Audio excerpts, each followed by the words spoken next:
And we're back, fellow drifters, with a burning question deep in my mind. Which is your favorite cryptid? Mine is the Jersey Devil because it was one of the first I ever read about, and it started my interest in cryptid creatures. Let me know in the comments which is yours. Now, listen to the voice from the other side, and if you enjoy these stories, hit like and subscribe.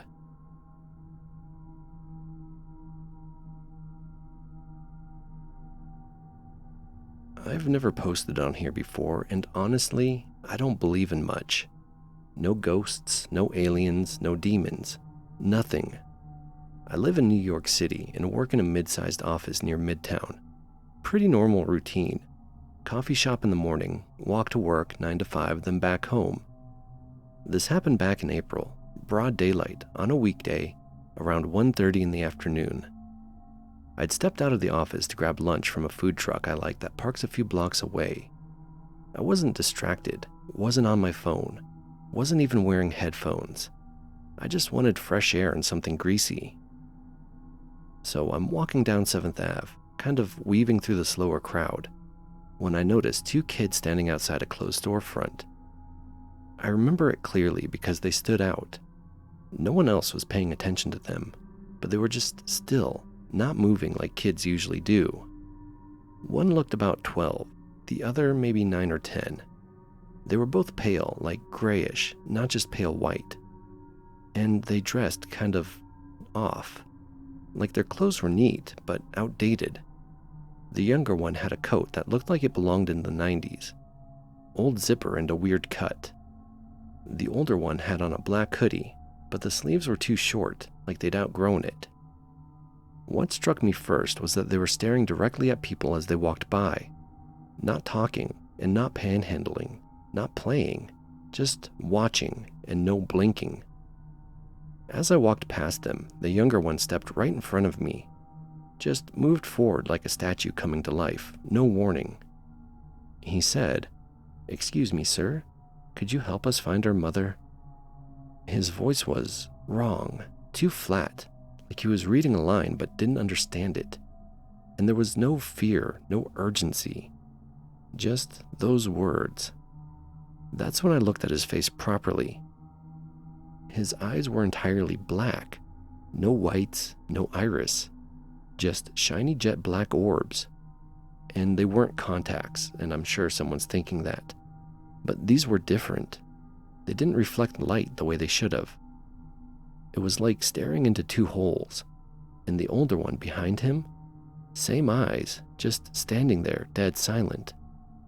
I felt this weird pressure in my chest, not fear like jump scare fear, more like a sudden sickness, like I was being pulled down from the inside. I didn't answer. I just stepped around the younger one without saying a word, kept walking, and I didn't even turn around. When I got to the truck, I ordered my food with my hands literally shaking. I've never had that kind of visceral reaction to anything before. I eat my lunch, calm down a little, and start to think maybe I just saw something weird and my brain filled in the rest. But when I walk back past that same block, maybe 15 minutes later, they're gone. No sign of them. I even looked up and down the cross streets thinking maybe they'd moved along, but nothing. No one else around seemed to notice or care, and you'd think if 2 kids that unsettling were standing around asking about their mom, someone would have called the cops or helped.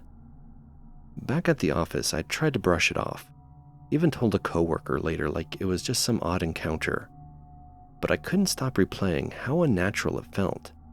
The way they spoke, the way they stood, and especially those eyes. Since then, I've read a few stories online about black-eyed kids. Most of them are out in the woods or show up at night on doorsteps. Mine wasn't like that. Middle of a busy city, broad daylight, and they were in plain sight but nobody else noticed. That part still freaks me out. I never saw them again, never experienced anything weird after that. But I walk a different route now. I avoid that block and I can't help scanning crowds for kids that don't quite look right.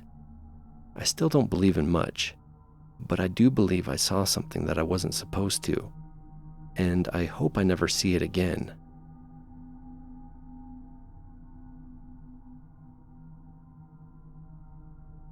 I don't expect anyone to believe this.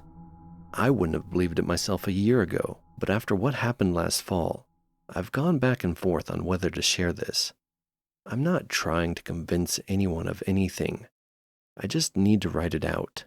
Maybe someone out there has had something similar happen. My wife and I moved to rural northern Arizona last spring.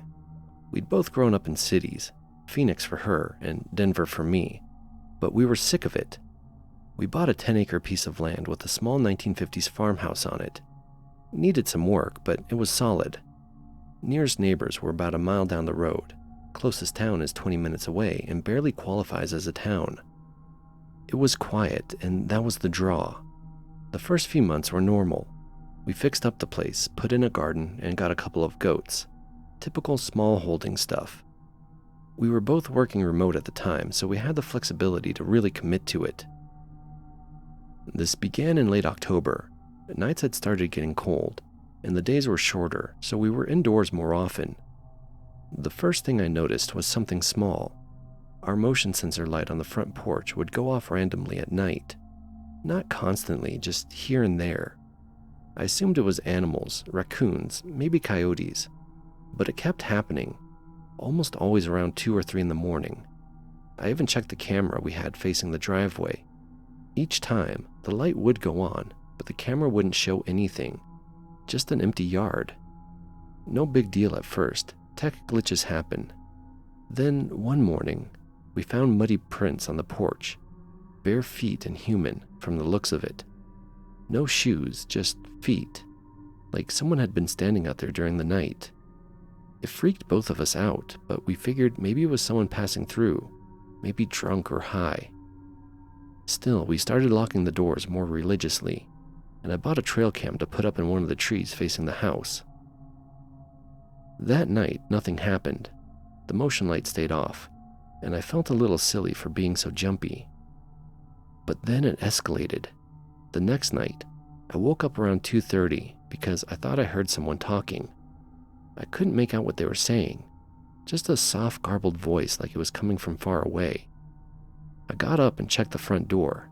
Nothing. I checked the windows. Still nothing. But the motion light was on. When I checked the trail cam the next morning, it had recorded movement at 2:31. The footage only lasted 5 seconds before cutting out. Not corrupted, just stopped recording. In that 5 seconds, I swear to God, you can see something just at the edge of the tree line. It looked human, maybe, but weirdly tall, slouched in this unnatural way like its limbs were too long. I didn't show my wife that clip. I didn't want to scare her. We started hearing footsteps around the house at night, not on the porch, but outside in the gravel and brush. Soft but steady, like pacing. They'd circle the house slowly. I'd shine my flashlight out the window and never caught anything, but the sound would stop the second the beam went out. The worst part was the next night. We were eating dinner, just finishing up around 8 p.m., and we heard our goat screaming. That's not a sound you forget once you hear it. It's this awful high-pitched bleating. We both ran outside. One of our 2 goats was missing. The fencing was still intact. No sign of a struggle, no blood, just gone. We combed the property with headlamps for an hour. There was nothing, not even tracks. The next morning we found it, about 30 yards past the tree line behind the house, or what was left of it. It had been ripped open, but not eaten. Like whatever did it wasn't hungry, just violent. We called animal control, but out here they don't do much for livestock. They said it was probably a mountain lion or bobcat, except there were no bite marks, just tearing, almost like it had been pulled apart. My wife wanted to leave for a few days, stay in town, maybe at a hotel, but I didn't want to seem like we were running away from something that could be explained. That night, we heard the voice again, but this time it sounded like it was trying to sound like me. It came from the woods out back. It wasn't yelling, just saying my name over and over, in this flat, awkward tone, like someone who didn't know how to speak. My wife heard it too. She grabbed my arm and just whispered, "That's not you." That's not your voice." We didn't sleep at all that night, and the worst part? No tracks. No movement on any of the cameras. The next morning, everything was normal. Too normal. The air felt still in this unnatural way, like even the animals were avoiding the place. We didn't see a single bird or rabbit that day.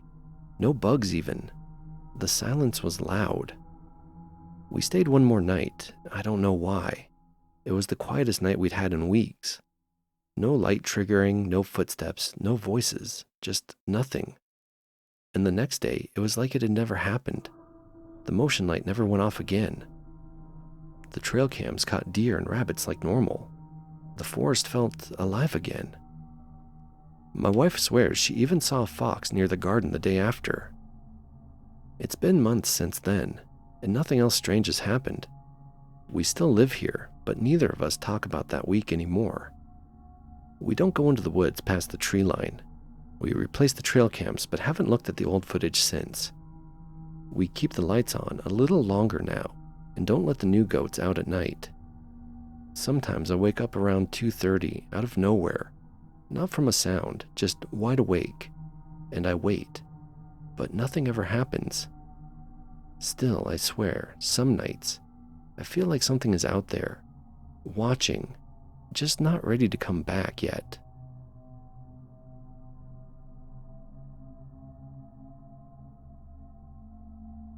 I live in a small town in southern Iowa. We're not on any maps unless you zoom all the way in. And even then, all you'll see is a Casey's, a grain elevator, and a volunteer fire department.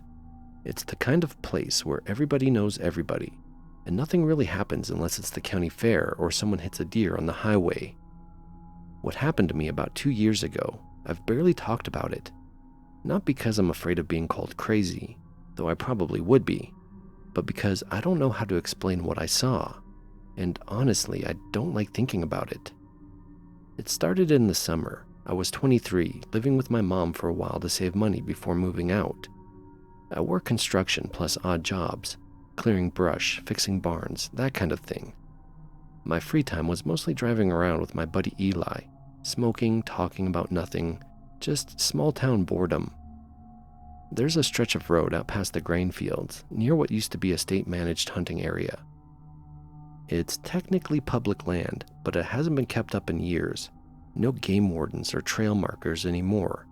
It's just overgrown timber and winding trails leading nowhere. We used to go out there sometimes late at night. It's quiet and far enough from town that you don't get bothered. No cops and no nosy neighbors. One warm night we drove out there, parked off a gravel pull-in near a clearing where the tree line starts to bunch up. There was a little breeze and the sky was hazy with clouds. We were sitting on the tailgate of his truck, talking and watching fireflies, when we both heard something. A branch snap. It wasn't quick like a twig breaking under a shoe. It was slow, like someone pressing down and then shifting their weight off of it. I figured deer. It happens all the time. But a few seconds later, we heard another crack, about 15 feet to the side of the first one. Eli muttered, "That's not a deer." I was thinking the same thing. It didn't sound like hooves or anything skittish. It sounded deliberate, too slow. I flipped on the flashlight and scanned the trees. Nothing but brush and shadows. But I swear the moment I hit the beam, everything went dead quiet. No breeze, no crickets, like something was holding its breath out there with us. We didn't run, but we both got real quiet and agreed to head back into town. It didn't feel right out there anymore. I didn't sleep well that night. I kept thinking about how long those footsteps took, like whatever was out there wanted us to hear it. A few days later, I went back out alone to cut some deadwood for a guy outside town. Mid-afternoon, bright daylight. I was near that same area but further up the ridgeline, working near a fence break where the trees are thick. That's when I started hearing something above me, higher up the slope. First, it was just the sound of leaves crunching, then twigs, then nothing. Then I heard this clicking sound, hard to describe. It was fast and irregular. Not like a machine, but not like any animal either. It reminded me of that clicking noise you make with your tongue, only deeper and too fast to be natural. Like something was trying to make a noise it didn't fully understand. I froze, axe in hand, just listening. The clicking stopped immediately like it knew I heard it. I backed out slowly and didn't return to that job. I didn't tell the guy why. I said I rolled my ankle. Later that night, Eli texted me, said his dog, this old black lab, wouldn't go out into the backyard, just stood at the sliding door growling, low and constant. He said she'd never done that in her life before, even during storms. We laughed about it, made a joke. Maybe it followed us. But stuff kept happening. A few nights later, my mom swore she saw someone standing just past our fence line by the trees. She was letting the cat in and caught sight of something pale between the trees. It was tall, too tall, she said. It looked like a man, but she couldn't see a face. When she went out with the flashlight, there was nothing there. Just empty woods and silence. I started keeping a bat by the door. One night, I woke up around 2 a.m. to this loud thump on the roof. Like something landed up there. I sat straight up, heart pounding. Then I heard a soft dragging across the shingles, like something was crawling. Then nothing. I went up there the next morning thinking maybe it was a raccoon, but there was no sign of anything, no paw prints, no disturbed shingles, not even loose leaves. And then after that, it just stopped. No more noises, no more sightings. The dog started acting normal again. I still avoid that patch of woods, but whatever it was like it got bored of us. I've read a lot online since then, and I came across stories about things called Fleshgaits, some kind of mimic, usually mistaken for people at first, until you get too close and realize something's wrong. The way they move, the way they sound, like they're imitating human behavior but just different. That's what stuck with me the most. Whatever was in those woods, I don't think it wanted to hurt us. I think it was studying us, watching how we move, learning what we fear. And when it decided we weren't interesting anymore, it just left. But I still don't go near that stretch of woods, because even in a place as quiet as this, something that can nearly pass for human, it knows how to walk like us, stand like us, and maybe even sound like us, isn't something I want to meet again.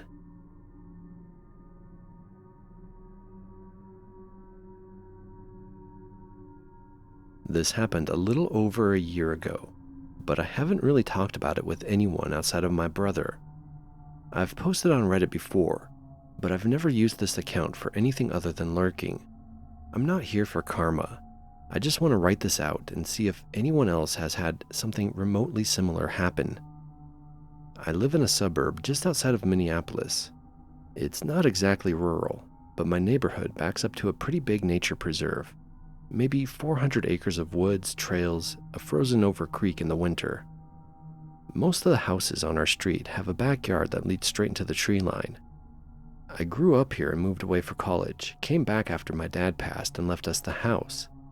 My younger brother, Sean, lives about 15 minutes away, and we'll hang out on the weekends, grab drinks, play Xbox, normal stuff.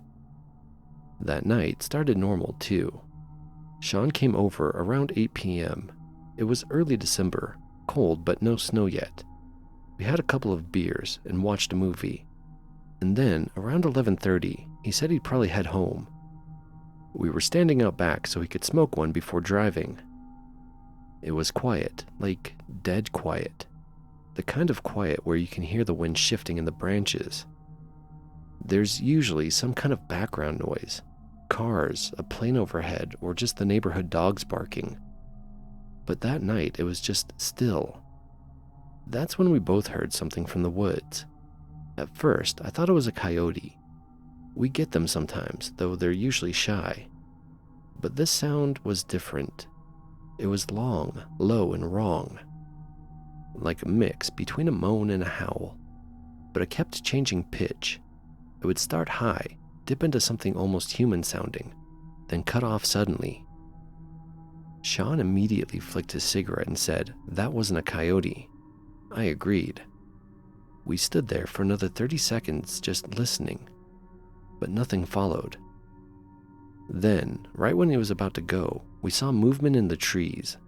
Not deep in, like 30 to 40 feet in. It was fast and low to the ground at first, and then it stood up. I know what you're thinking. Could have been a deer, could have been a person. I thought that too. But I've never seen anything move like that. It was tall, thin, and the way it moved was twitchy, like it didn't quite know how to use its body. It walked towards us, slowly at first, just a few steps, and then it crouched low again, like it was trying to hide, but we could still see it. I backed up to the door, and Sean whispered, "We need to go inside." We went in, locked the door, and stood there staring out the window. We couldn't see it anymore. I grabbed my flashlight from the kitchen drawer and killed the interior lights. After about 2 minutes, I flicked the flashlight on and pointed it toward the tree line. That's when I saw its eyes.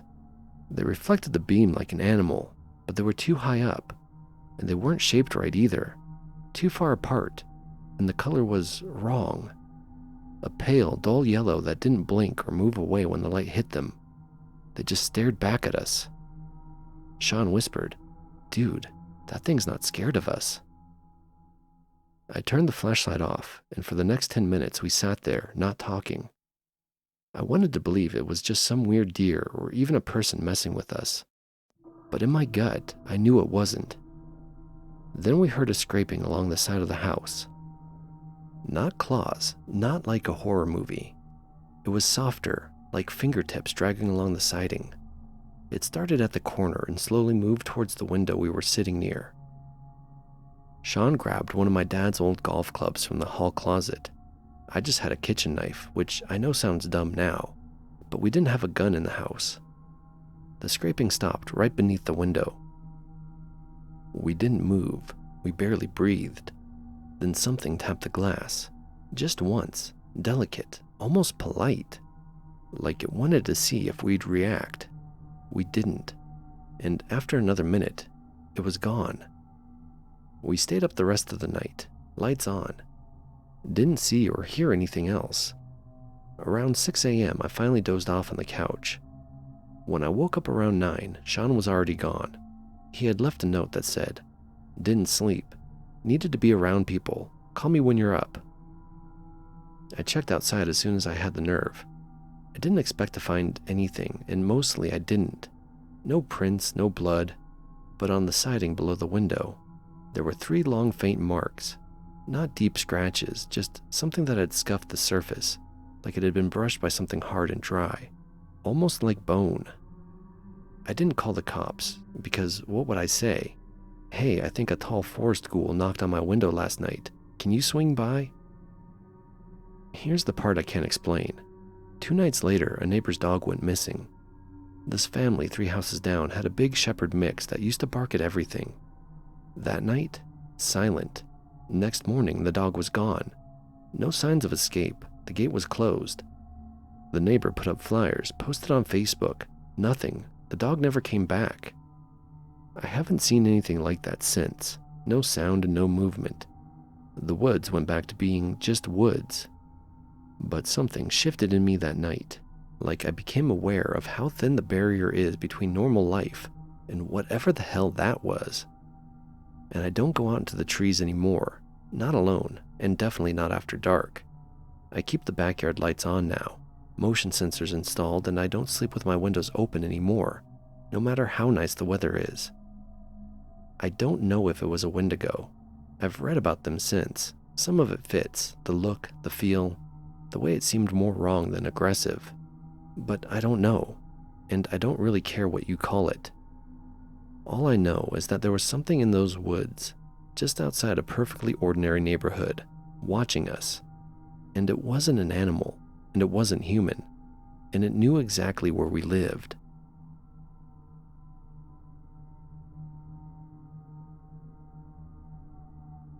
Not really sure what category this fits into.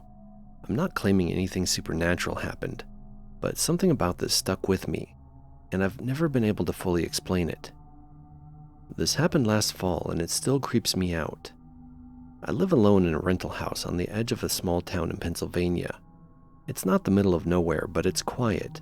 just a handful of houses on my street. And after 9 or 10 p.m., everything's pretty much dead. I work from home, so I keep odd hours, usually up late. That night was a Tuesday, I think. It was around 11:30 p.m., and I was in the living room watching a movie with the lights off. I hadn't been drinking or anything, just relaxing. I remember it was chilly out, probably mid-October, because I had the space heater going by the couch. Out of nowhere, there was a knock at the front door. Not the doorbell, just a knock. 3 slow taps. That was already weird. I never get visitors that late. I figured maybe it was a neighbor with an emergency or something, so I paused the movie and went to check. I turned on the porch light and looked through the peephole. At first, I didn't see anyone. Then, I saw 2 kids standing on the porch. It was a boy and a girl, but looked like they were maybe 10 or 11, bundled up in hoodies. The boy was slightly taller, and they were just standing there, side by side, staring at the door. Not fidgeting, not talking, just standing still. I cracked the door but left the chain on. "Yeah?" I said.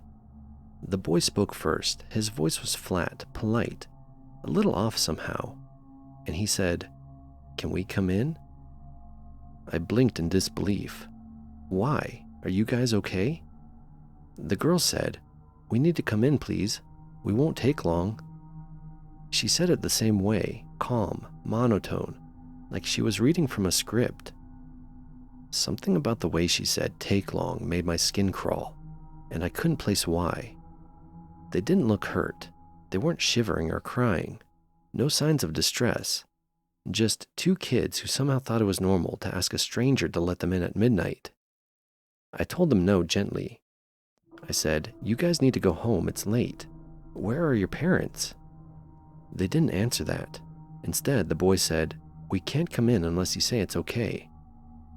That line stuck with me too. I hadn't said yes, but they hadn't left. They just kept standing there, like they were waiting for something. I was getting more uncomfortable by the second, so I started to close the door. Before I did, I got a better look at their faces, and that's when I noticed their eyes. It's hard to describe because it wasn't immediately obvious. The porch light was dim, and they both had hoods casting shadows. But their eyes, they were too dark. Not just the irises, the entire eye. No whites, just black, completely. It wasn't some kind of reflection or lighting trick. I stared long enough to be sure. They weren't wearing contacts, and those weren't normal eyes. I shut the door and I locked it without saying anything else.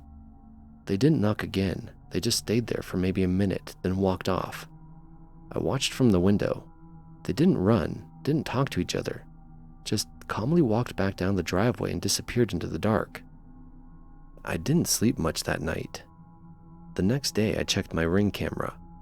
It hadn't recorded anything.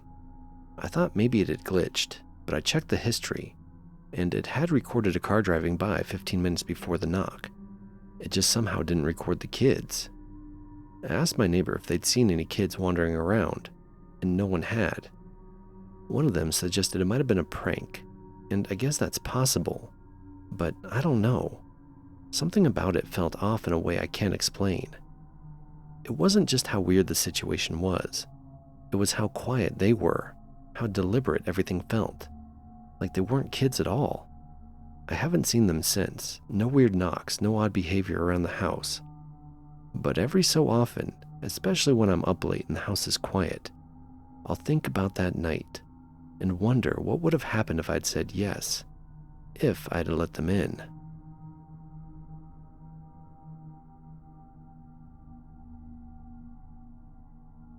I don't know what I saw that night, but I've spent the last year reading about things like Wendigos, Skinwalkers, and Fleshgaits, and it's the last one that gets closest. I'm not saying that's what it was, just that it felt wrong in a way that goes beyond anything normal. I don't tell people about this in real life, but I think I just want to get it out. This happened in Chicago last summer. I live in a neighborhood a few miles west of downtown. Not a rough area, but not too quiet either. It's mostly residential, brick apartment buildings, corner stores, small parks. I don't drive, so I walk or take the L everywhere. I work nights at a restaurant, so I'm usually heading home around midnight or a little after. That night, I got off around 12:15. I remember it was a Thursday because we were short-staffed and everything ran behind. I left the kitchen exhausted, headphones in and backpack on, walking my usual route home. It's a pretty straightforward 15-minute walk, mostly well-lit streets, nothing fancy. It was warm and humid, the kind of thick summer air that makes everything feel a little slower. About 5 minutes into my walk, I noticed a guy across the street, maybe half a block ahead of me. He was standing weirdly, legs too far apart and kind of hunched over. I didn't think too much about it at first. There are always people out late at night in the city. Could have been high or just weird. But as I passed parallel to him, I realized he wasn't standing, he was swaying. Not like drunk swaying, but this rhythmic, stiff side-to-side motion, like how animals rock when they're agitated. I glanced quickly, not trying to stare, but something about his limbs didn't look right. They were too long. His arms hung almost to his knees, and he was tall, like 6'5" or more. He had a hood up, but I could see part of his face under a street lamp. It looked wrong. His skin looked too tight, too pale, and his jaw just seemed slightly unhinged, like it sat lower than it should have. At that point, I started walking faster. I didn't cross the street or break into a run or anything, just picked up the pace, told myself not to look back. That's when I heard the footsteps, not behind me, but across the street. They matched my pace perfectly, like an echo, but just off enough to know it wasn't mine. A few steps, then silence, a few more, and then nothing. Always just slightly out of sync. I risked a glance over my shoulder and the guy was gone. I mean, completely gone. No one on the sidewalk. It hadn't even been 20 seconds since I passed him. I chalked it up to nerves. I even laughed a little, trying to push the adrenaline down. I got to the next intersection and hit the crosswalk button, and while I waited, I heard something high up. Not loud, more like the sound of someone shifting their weight on a fire escape. That slight metallic groan, and I looked up. There was something crouched on the second-story fire escape of the building across the street. I couldn't make it out clearly, just the silhouette, but it looked like a person crouched on all fours, facing the wall. Its back was arched high, like a cat about to pounce, and it was slowly turning its head towards me, and I mean slow, like it was just becoming aware of me. The light changed and I booked it, ran the next full block and didn't even look back. When I stopped running, I was maybe 5 minutes from home. I ducked into this 24-hour laundromat that's usually empty at night. It's mostly fluorescent lighting and vending machines. I sat down and tried to catch my breath, told myself I was freaking out over nothing. I didn't see anything following me, but I felt like I just needed to get home. There were 2 other people in the laundromat, an old woman folding clothes, and a guy sleeping in a chair by the dryers. I figured I'd stay for a few minutes until I felt less crazy. But then the lights flickered, just once, for a second. The humming buzz of the machines cut out and came back. No one else seemed to react. And that's when I saw it again, in the reflection of the laundromat's front window. From where I was sitting, I could see part of the sidewalk behind me in the glass. Something was standing just outside the window, tall, thin, pressed close to the glass but not visible through it, only in the reflection. It didn't move, just stood there, but its limbs looked wrong again, bent the wrong way at the joints, like they were too long for its frame. I looked over my shoulder and saw nothing. When I turned back to the glass, it was gone. I left immediately. The other people didn't even glance at me. I walked the last stretch of home as fast as I could, every step convinced it was behind me, even though I didn't see it again. I didn't sleep that night or the next, and for a few weeks, I was convinced it would come back. But nothing else happened. No weird noises, no shadows in windows, no sightings. But something about that night changed the way I moved through the city. I still walk home sometimes, but I avoid that route. I don't wear headphones after dark anymore. I pay attention now, because I don't think that thing was random. I think it saw me before I saw it. I think it chose to follow me. And if what people say about Fleshgaits is even partly true, that they mimic, that they watch, that they learn, I think it was practicing something. Walking like a person, moving through the city, getting better at hiding in plain sight.